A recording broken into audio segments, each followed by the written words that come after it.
All right, doll face, what I want you to give me is just that little bit of extra something you know that you have, and you know, I just want you to like be sweet and innocent like you are, because you know, you're just a 15-year-old girl, but I also want you to be sultry and seductive and just like look at the camera like you're looking at that boy that you really have a big crush on.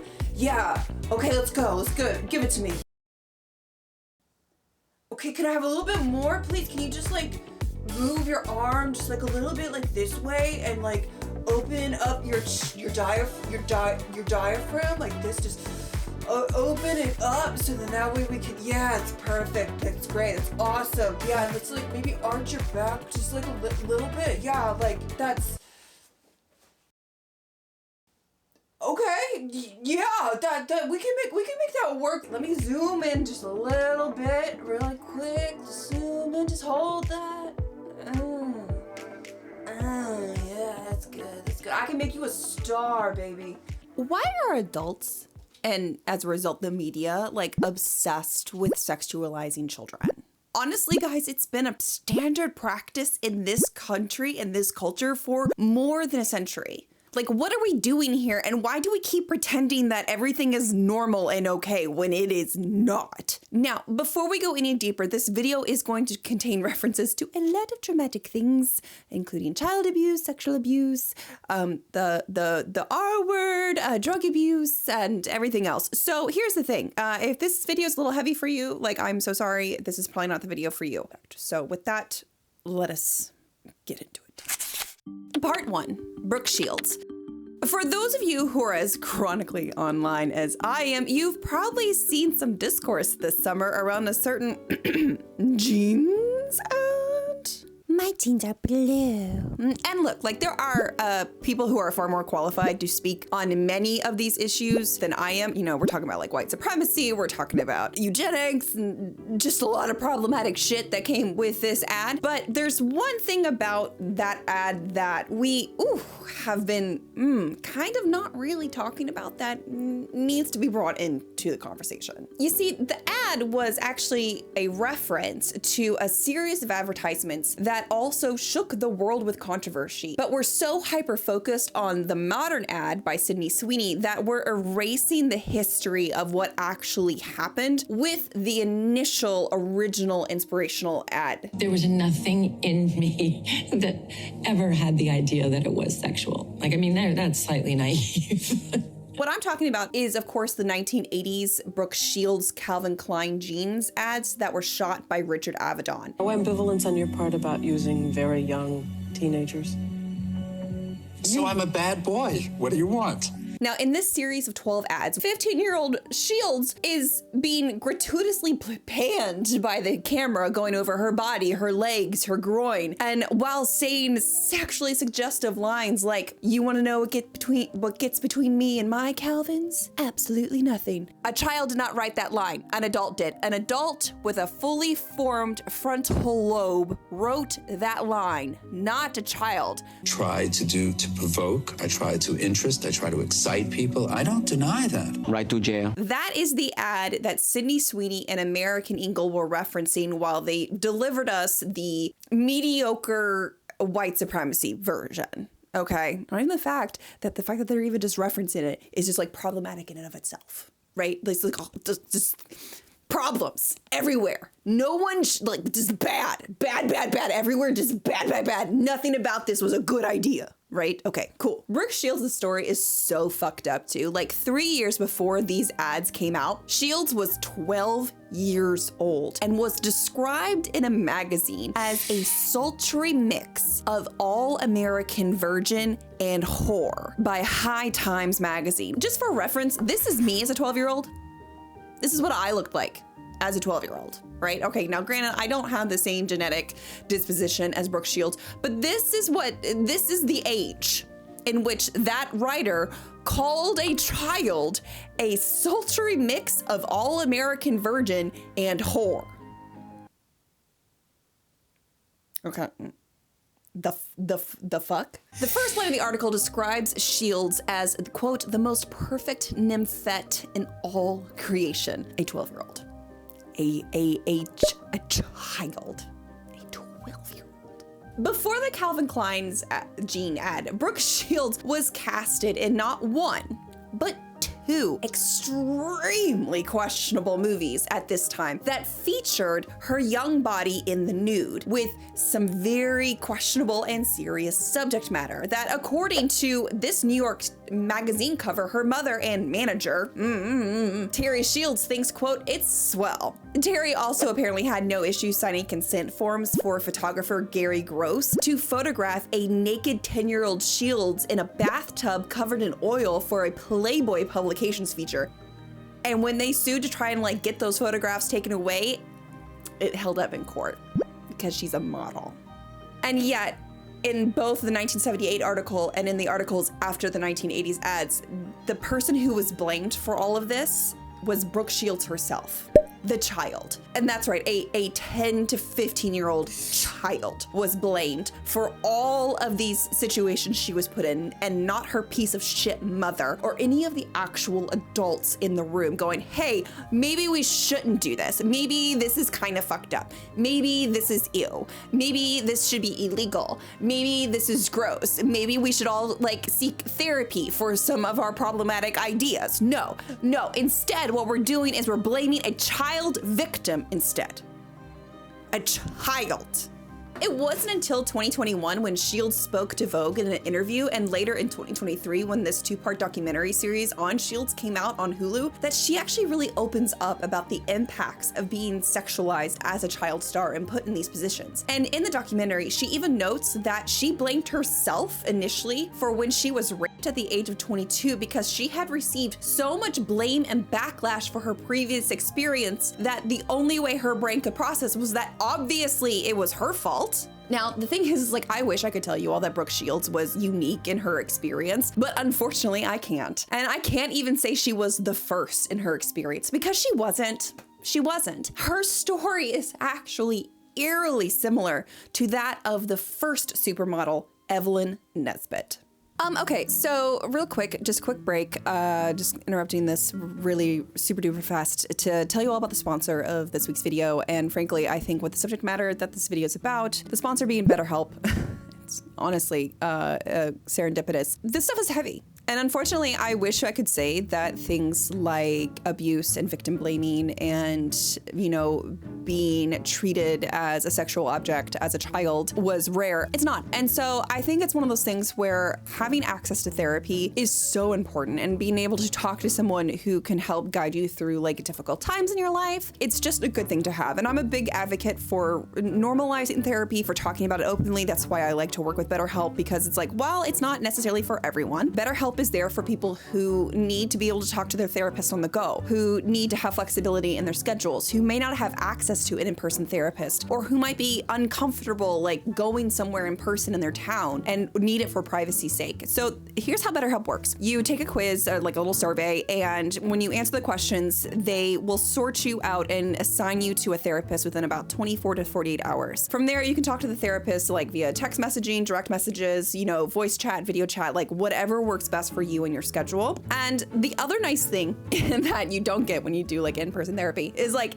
if you don't jive with your therapist, which happens, it's actually really easy to change therapists. And it's like no confrontation, you just click a couple buttons. And so if you have like that kind of social anxiety when it comes to like that level of confrontation, which, you know, if you're in therapy, you probably do, it makes it a lot easier to do and like to handle. So it makes it for a much easier and like at times more pleasant experience. And so with that, if you are someone who has considered going to therapy and you haven't yet, you can consider giving BetterHelp a try. Just use the link in my description below and you'll get a discount on your first month. It's just betterhelp.com/Abby. And with that, we're gonna go back to talking about how much I would love to curb stomp Harry Thaw and Sanford White in a Waffle House parking lot. Oh, that's a dream, baby.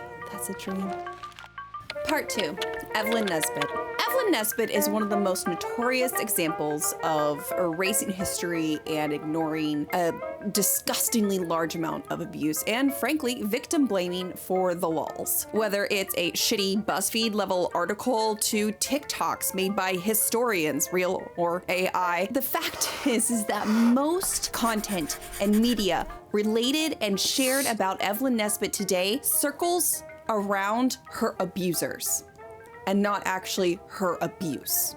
It is a circle jerk of misinformation, perpetuating victim blaming, centering the abusers in the story, and frankly just completely overlooking and dismissing the horrific abuse that Evelyn went through as a teenager up through young adulthood. Harry's in trouble and Sandy's in heaven, and Evelyn gets publicity. And if you don't recognize the name Evelyn Nesbit, you'll at least recognize her photo because she was everywhere. She was in paintings, sculptures, she was heavily photographed, she was in magazines, she was on postcards, she was on Broadway. But she became infamous due to her shitty, insane, and abusive husband murdering her longtime groomer and abuser, Stanford White.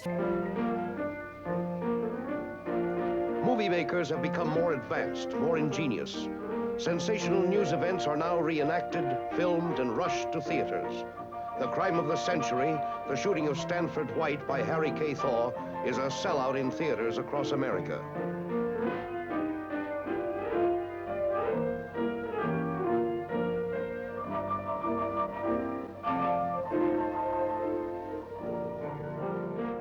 Because of the actions of her husband, Harry Thaw, and the accusations that were thrown around the time of White's murder, Nesbit was dragged through filth by the media during the trial. She was forced to disclose multiple traumatic events to an unsympathetic and cruel audience who then just went on to write about it in the media and in the newspaper to monetize her trauma. And she was completely unsupported by her family, who also abused her and were the reason that she got into the situation as a child in the first place. Now look, if you want to know more details about Evelyn Nesbit, her childhood, the abuse that she went through, that pieces of shit Harry Thaw and Stanford White, I suggest you just go ahead and go and watch Kaz Rowe's video about the events, because Kaz did a really nice job about explaining the story, but not centering Stanford White and Thaw as like the actual like relevant people in the story, and being very clear that they are both actually pieces of shit and Evelyn was a victim.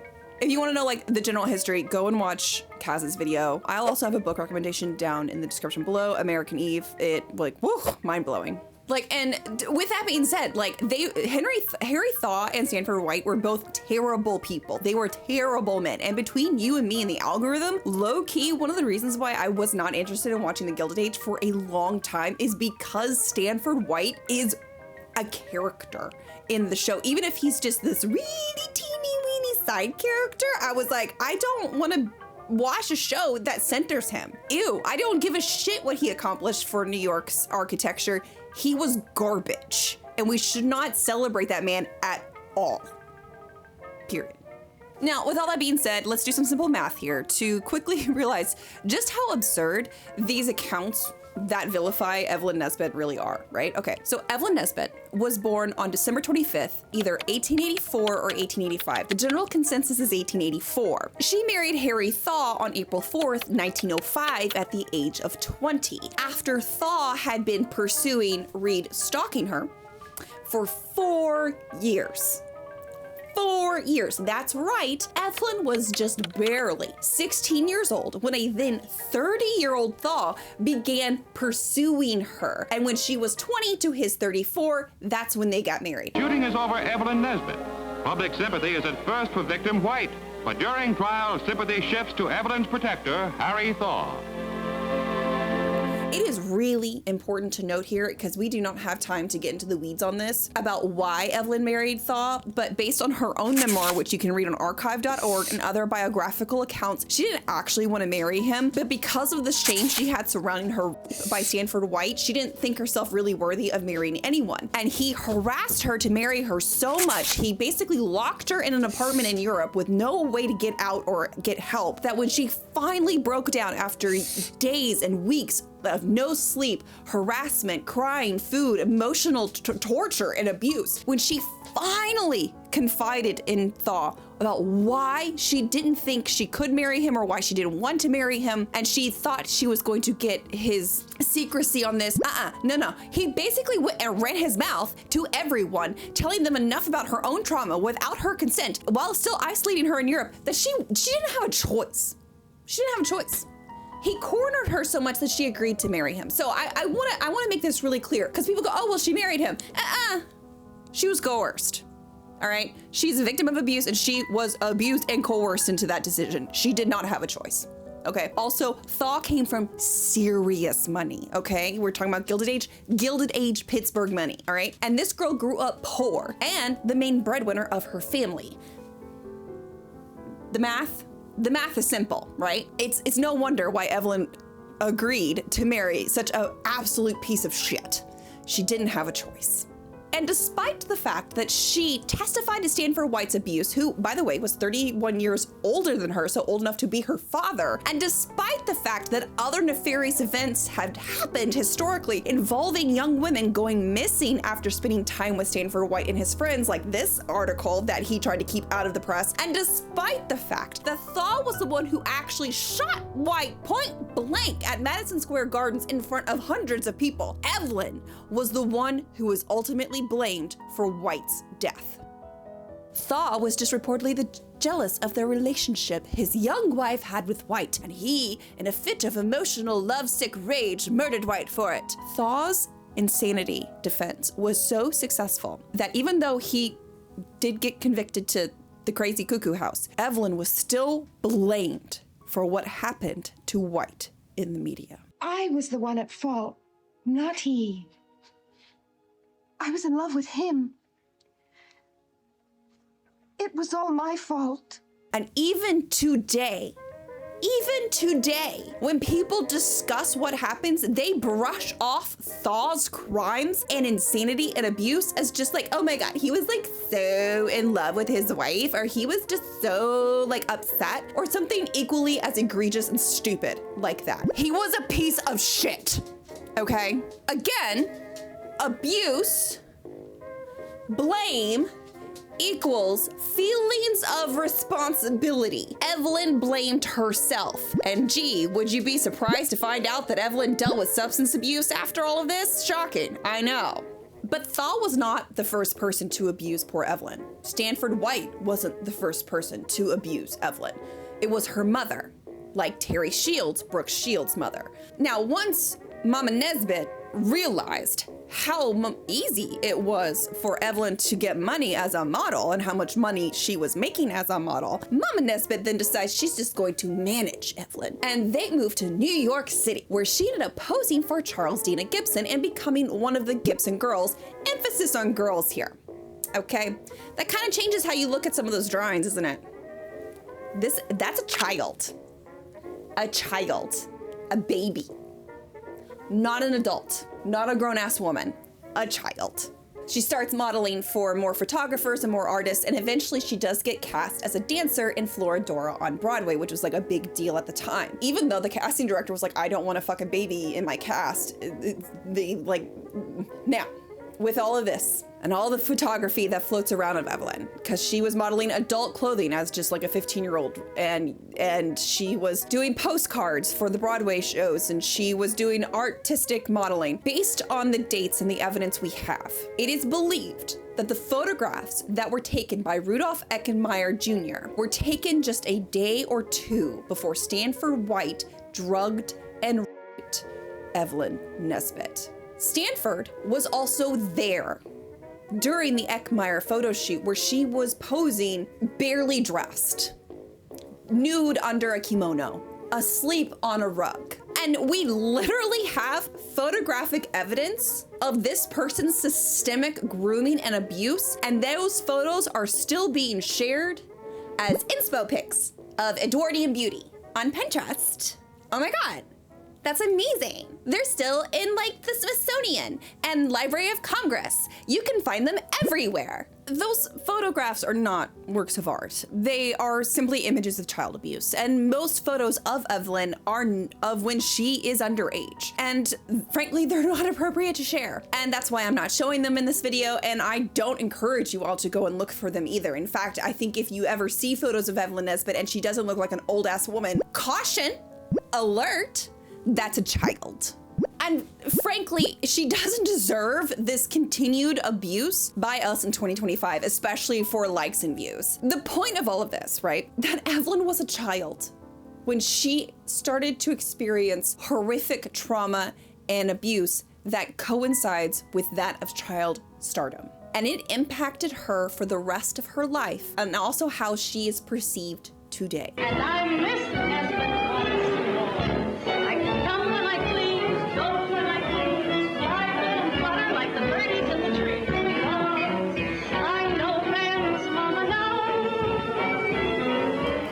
120 years ago, Evelyn Nesbit was being blamed for her own abuse. And 40 years ago, Brooke Shields was being criticized for her over-sexualization by the media, so her own abuse. You would think that we've learned our lesson by now. And that, we've stopped doing these god-awful, horrific things to children. Part 3, JK, it's getting worse. The abuse of child stars seems to be repeated with each generation, and each decade features a lot of the same systems of abuse, with some a little additional add-ons for trauma. From the 90s to the 2000s, there are allegations regarding abuse of Britney Spears from her family. Yet, Britney was the one who was blamed for her own abuse and then vilified for a justifiable mental breakdown that was followed by the paparazzi. And she was called crazy among many other things. And even today, she is still discussed like a commodity by the media, and not like an adult who has suffered from years and years of abuse as a child, but also as an adult person. There are also several children who were abused on the set of different Nickelodeon shows produced by Dan Schneider, who, by the way, according to the documentary Quiet on Set, allowed two convicted pedophiles to work on set with children. And many of those victims of the Nickelodeon Kids era in Dan Schneider's sets who are victims are actually centered as the problem. Amanda Bynes, for example, has had her rights taken away like Britney Spears via a conservatorship. She had many visible public breakdowns in the media that were laughed and mocked at, and she was hounded and chased by the paparazzi. Lori Beth Denberg accused Dan Schneider of showing her pornography as a child on the set of All That, and yet she received the backlash. There are several accusations of abuse from Daniela Monet regarding the skimpy outfits encouraged by Dan Schneider to wear on the set of Victorious. There are massages and questionable touching by Dan Schneider, and just all of those Ariana Grande videos are so fucked up. Like, just, oh my God. Who just let Dan Schneider around children? Like, just, oh my fucking God. In her book, I'm Glad My Mother Died, Jeanette McCurdy accuses, without naming directly, Dan Schneider of abuse on the set of iCarly in the late 2000s and early 2010s. And what is even more heartbreaking is how much Jeanette's story mirrors that of Evelyn Nesbit and Brooke Shields. Her mother was an abusive narcissist who pushed her child into show business and became the financial provider for the entire fucking family. In chapter 41 of her memoir, she shares a scene that could have easily happened to Evelyn Nesbit and gone so much worse. She's out to dinner with the creator, Schneider, and she's 18 years old. He's pressuring her to drink alcohol to be more like the Victorious kids, and she ends up saying stuff including and to please him, as well as drinking to please him, even though she did not want to do it. And somehow by the end of it, he is massaging her shoulders, patting her leg, and then telling her how lucky she is. Like, ew. Ew, like red alert. No. Nothing about this behavior is acceptable. Nothing, all right? Nada. No way, shape, form, no how. Nothing about this is acceptable. The thing is like, it's not just Schneider though. Like, it's not just Dan Schneider. It's not just Harvey Weinstein. This is throughout our media. Alums of infamous Toddlers and Tiaras on TLC allege abuse from their parents, even as it was airing, and there were concerns around the weird sexualization of toddlers. On Dance Moms, choreographer and adult, whole-ass adult, Abby Lee Miller was infamous for her angry outbursts and emotional volatility directed at children dancers on the show, including JoJo Siwa, who still receives bullying online to this day. And look, as much as I enjoy a good Betty Davis eyes joke, the fact is that JoJo Siwa has trauma, and a lot of her behavior and choices make a lot more sense when they're viewed through the lens of a trauma survivor who doesn't know what's going on and clearly has not received the support that they need. A 15-year-old Miley Cyrus was photographed unclothed for a Vanity Fair photo shoot in 2008. She was so heavily criticized for the shoot, even though it was her father, this piece of shit, Billy Ray, who was the one who made the decisions at the time. Where were the editors of Vanity Fair? Where was the photographer of Vanity Fair? Where was the stylist? Where was the makeup artist? Where was the hairstylist? There were so many adults in the room.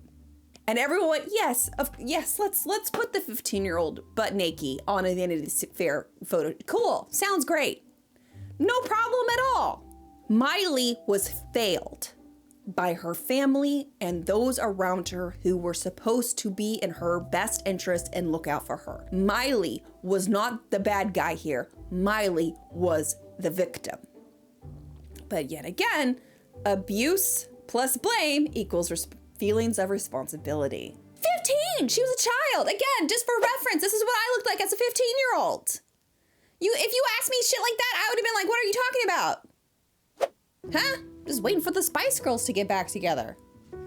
Again and again, as more now adult former child stars are coming out and alleging various abuses, you have to wonder, like, what we're doing about this. Like, something, right?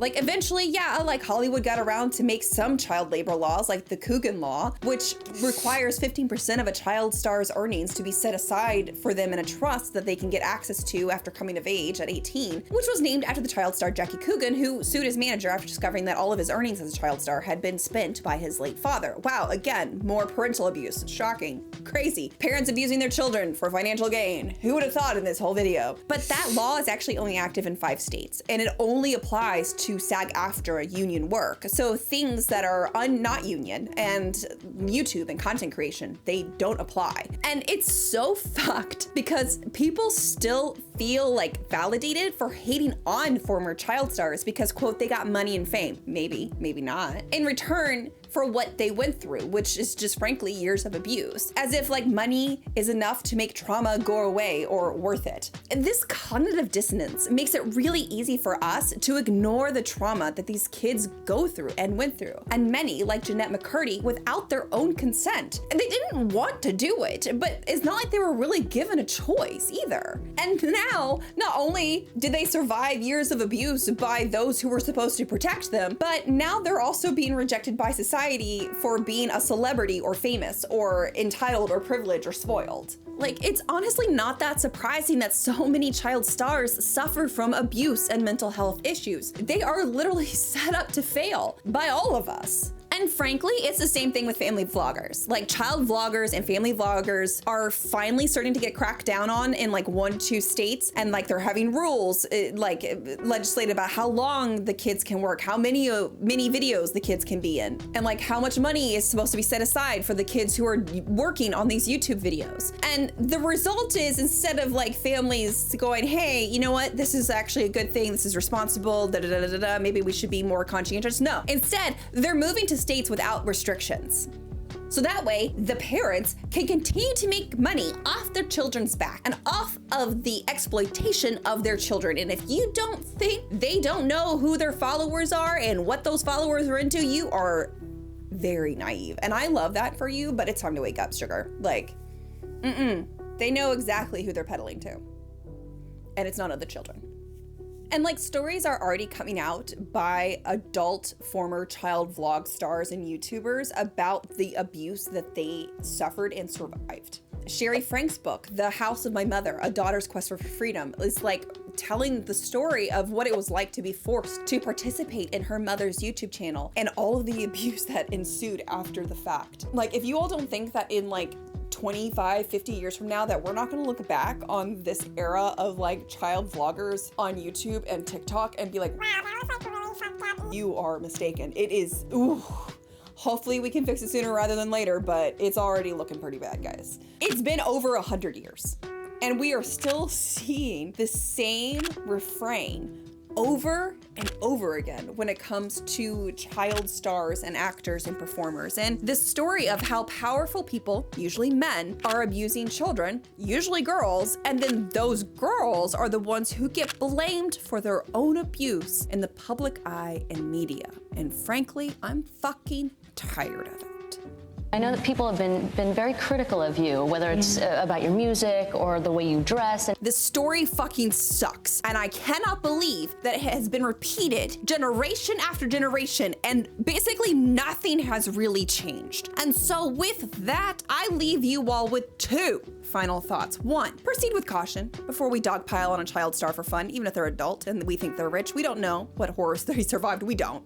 And what we see is frankly just a complete fabrication by the media. And finally, release the goddamn Epstein files. So that way, every single freaking child predator on that fucking list can go to jail and stop abusing children. Release the files, you fucking cowards. Protect victims. Listen to victims. Fuck Trump. Fuck everyone who supports him.